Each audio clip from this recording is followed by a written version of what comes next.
Okay, first of all, let's get this very fucking clear, Rishi. Let's get this incredibly clear. If you are giving us a discount, but then we have to pay back, that is not a rebate, that is a loan. We are borrowing the money. We've been told, oh well, this energy price hike has to happen. We can't have the energy bills artificially low any longer, despite the fact that Shell are now announcing their profits have increased 14-fold and plan to hand 8.5 billion of that back to shareholders. They're making £900 a fucking second.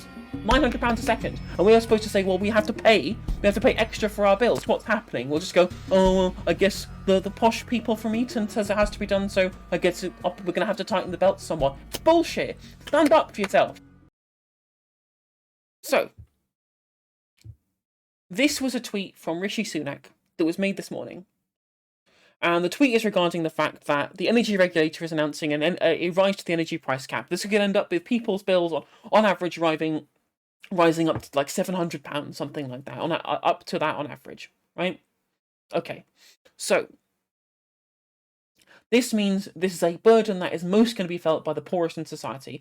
Everyone has to pay to heat their homes. Everyone has to pay for electricity. This is a thing that everybody needs, and it's kind of a baseline level. It's really difficult to use more than like the base level of need for that, unless you have a massive fucking house or unless you run like a crypto farm or anything like that.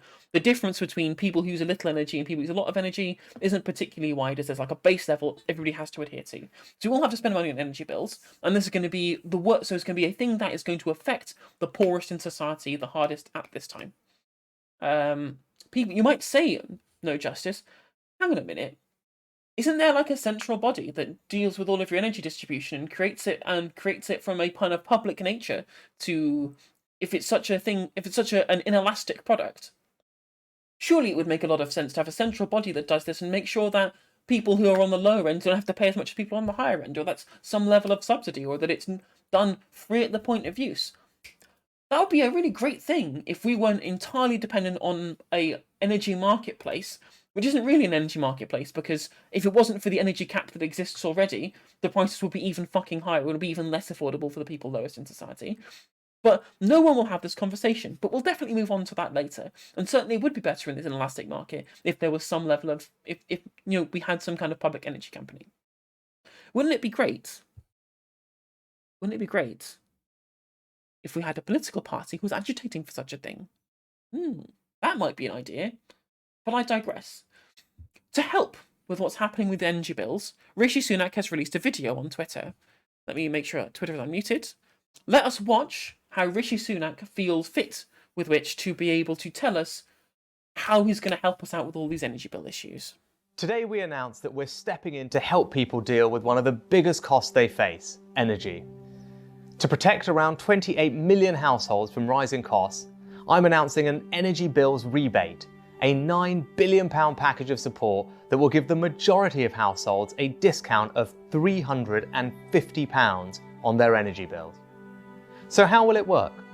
Firstly, all domestic energy customers in Great Britain will receive an upfront discount on their energy bills worth £200. Suppliers will apply the discount on people's bills from October this year. That discount will then be automatically recouped from people's bills in equal instalments over the next 5 years of £40 a year, spreading the cost. Okay, first of all, let's get this very fucking clear, Rishi. Let's get this incredibly clear. If you are giving us a discount, but then we have to pay back, that is not a rebate, that is a loan. We are borrowing the money. By spreading that out over time, that is not a rebate. A rebate is when you give us something back and don't then ask for it back again. This is not a fucking rebate, that's a fucking loan. So you're lying to us straight up. But anyway, let's continue. Of this year's energy shock over time. Secondly, in April, we're going to give a £150 council tax rebate to households in bands A to D to help with the immediate cost of energy. This will give further support to roughly 80% of all homes in England. We know that some people are exempt from council tax, and there are some lower income households in higher bands too, which is why we're giving £144 million extra to local authorities to make sure these groups are protected from rising prices. How, you might ask? I wonder if he'll tell Funds us. will be provided to the devolved administrations in Scotland. Oh, so he's not going to tell us at all. So he's basically saying if you're in rental accommodation, you don't pay council tax, you're fucked. Okay, enjoy the extra energy bills. Wales and Northern Ireland to cover the costs of extending this discount. I'm also confirming today that we plan to go ahead with existing proposals to expand eligibility for the warm home discount by almost a third, so that 3 million vulnerable households will now benefit. I know that some have argued for a VAT cut on energy. However, that policy would disproportionately benefit wealthy households who do not need support. Yeah, but it also, I mean, it's not a great policy, I will admit, but it's definitely better than not giving any people a discount at all because they have to pay it fucking back. The energy bills rebate of up to £350 is a fair, targeted... It's not a rebate, it's a fucking loan. Use the right word. Stop lying to us. You're lying as much as Boris Johnson is. and more generous way of helping people faster with the spike in energy costs, supporting tens of millions of people across the country while making sure we build a stronger and greener economy in the long term. Right, so that was a bunch of fucking bullshit, right? So that's the rest of... Let me read the thread. So, provide £350 energy bills rebate. First part spreads the extra cost of this energy price shock, and then a council tax rebate, and then some local authorities. Just confirming what he said in the video in this tweet thread. So, better explainer, before you get excited about a £200 government rebate, the average UK salary is £26,000. The national insurance hike means that on that salary, you're paying extra £164 a year. Average energy bills will increase by £693 this year, as will the cost of living. And that £200 isn't a rebate. It's a loan, as I said before. Not only does this government fucking hate you, they despise you for being poor, because not of you pulled yourself up by your bootstraps, they also think you're fucking stupid, because they won't even tell you that the loan, that they're literally showing you how it works in the fucking video, they won't even call it a loan. They're calling it, they're duping you into thinking it's a rebate. They think you're a fucking idiot. They think you're stupid. It's unreal. It's unreal, like, the level to which this government just absolutely despises poor people. Especially considering that, despite acknowledging the cost of living crisis, Boris Johnson insists that the 10% increase, right? The 10, not on 1.25, that's 1.25 percentage points. It's a 10% increase in national insurance, has to go back in April to address the colossal NHS backlog. How about we literally don't, however, forgive billions of pounds in crooked COVID contracts, right? That they are now forgiving. That's £3 billion that they're just forgiving because it's part of the government's mates, right? Instead, let's tax the poor. Let's also increase the bills for the poor and then make them pay back any rebate that we do give them, because it's not a rebate, it's a fucking loan. Right? It's unreal. It's absolutely unreal. Not to mention all the billions of pounds that went to test and trace, or the banks that have saved billions of pounds in tax because the surcharge has been on the banking surcharge has been removed. And also the fact that we never got our £350 million per week of Brexit benefits, did we? Of course we fucking didn't. I'm not one who bangs on about Brexit. I hate the people who do. But that is something that we were told we were going to get from the current sitting Prime Minister that we are now not getting. Right? Especially since we've been told, oh, well, this energy price hike has to happen. We can't have the energy bills artificially low any longer, despite the fact that Shell are now announcing their profits have increased 14-fold and plan to hand 8.5 billion of that back to shareholders. They're making £900 a fucking second. £900 a second. And we are supposed to say, well, we have to pay extra for our bills. It's almost like it's literally yet another instance of complete market failure. It's almost like having a inelastic market that everyone needs to have access to, marketized for the sake of private profit rather than run nationally and publicly for the benefit of all the citizens collectively. It's almost like that system doesn't fucking work, and all it does is lead to the poor people having to prop up billions of shareholder profits, 14-fold, 14 times. 14 times profit. This is ludicrous. This is ridiculous. This system doesn't fucking work. It's stupid. Even France, even Emmanuel Macron told EDF Energy that they would have to take an €8.4 billion hit by capping energy bills. Even centrist Macron thought that he would do this because they understand that you have to at least somehow mitigate market failure, even if you're going to keep the markets in the interim. And you know why he does that? You know why Macron is going to do this? Because he knows that the French people don't take any shit, right? The French people know that if they if something happens that they disagree with, they will get out on the streets and they will protest, they will riot, they will turn that country upside fucking down. Whereas over here, over on old Blighty, we will literally just take our ass fucking like we deserve it. We won't even protest what's happening. We'll just go, oh, well, I guess the posh people from Eton says it has to be done, so I guess we're gonna have to tighten the belt somewhat. It's bullshit. Stand up for yourself. Take a fucking look at what's happening. These people are taking you for a ride. They despise you. They lie to you. They think you're stupid. And you roll over and just take all the shit that you give them. It's nonsense. It's ridiculous. Now, this is obviously something that is specifically I'm getting angry with about the Conservative Party and people who continue to vote for them despite that. Okay?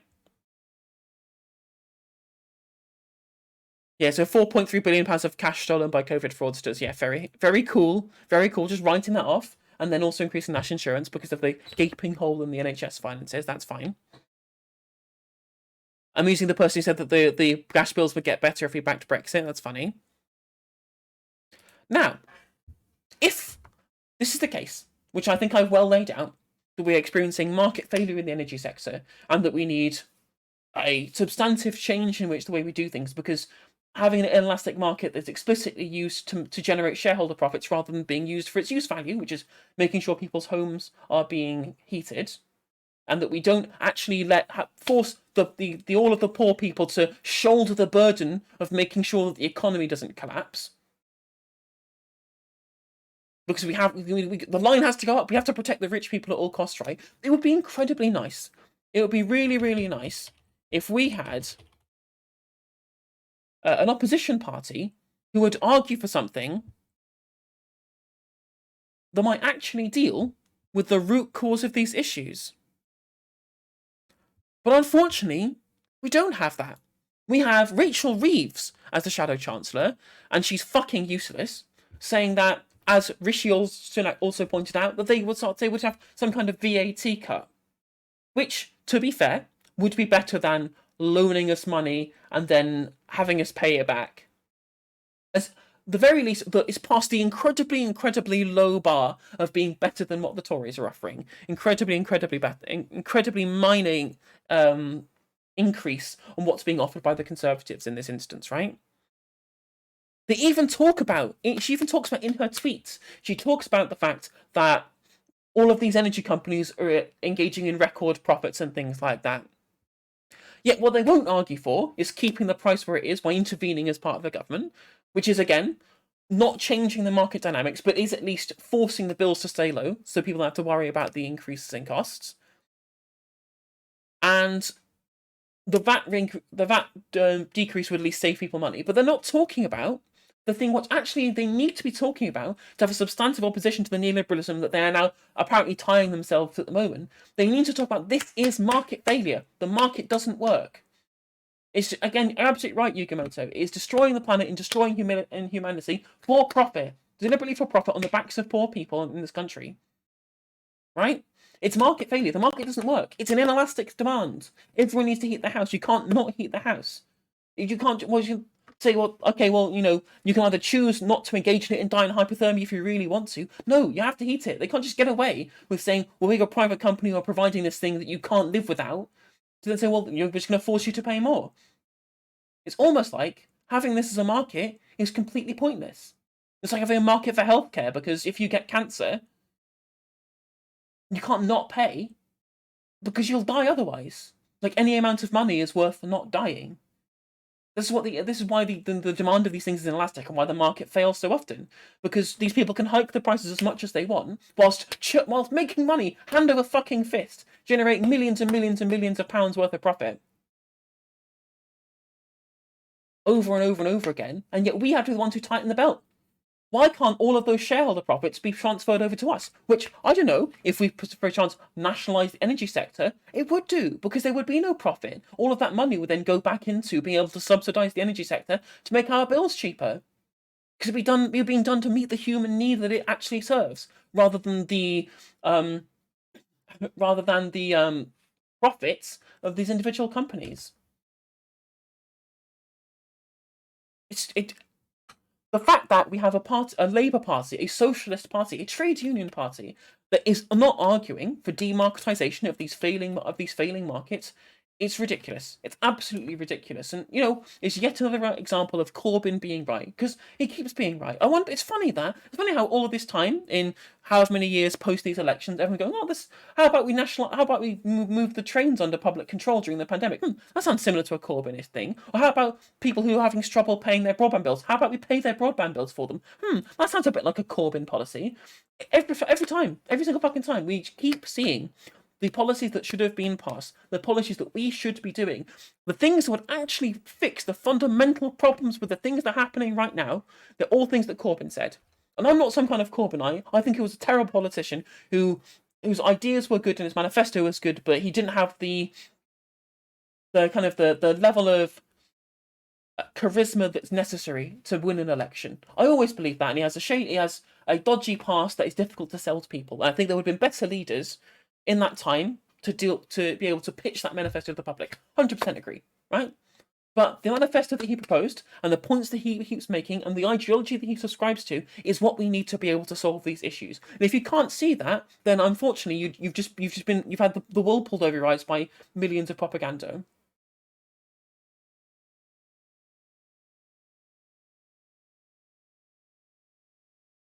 Thank you, Dude Tango. I'm glad that people in chat agree with me. And I'm glad that they want to do a windfall tax on oil and gas producers. But unfortunately, a windfall tax is only going to be a one-off thing. How about, instead of having a windfall tax, any theoretical profits that they would gain, that you would then have to tax part of, just take it all into public control and then pass those profits on to the rest of the public? True. It was too based for the UK, absolutely. 100%. It's wild that Rachel Reeves in her own tweets is talking about Shell's huge profits, but aren't saying that should be something that should be able to be internalised by the British economy under public control. Oh, God, it drives me around the bend dealing with such an inhumane, such a dog shit, such a unbelievably ridiculous party in power, who go through scandal after scandal, who are destroying the country from the inside, who don't know what the fuck they're doing, with a leader in power who has said some of the most heinous shit ever and whilst also being a liar. And we can't have an opposition that calls them out on it. We have an opposition who just rolls over and takes it. An opposition who won't bother actually opposing the ideology that's caused this mess in the first place.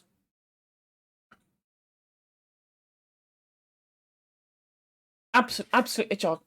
I keep talking this, I'm just going to get me mad. I'm just going to get really angry about it. But at the end of the day, if you're watching this on YouTube, there is a better way.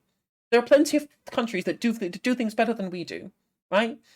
Even like a milquetoast neoliberal thing that country that we live near, like France, for example, they are imposing further caps on these energy providers and eating into their profits deliberately for the good of the people who they represent. Even France, even Macron is doing this. We need to demand better.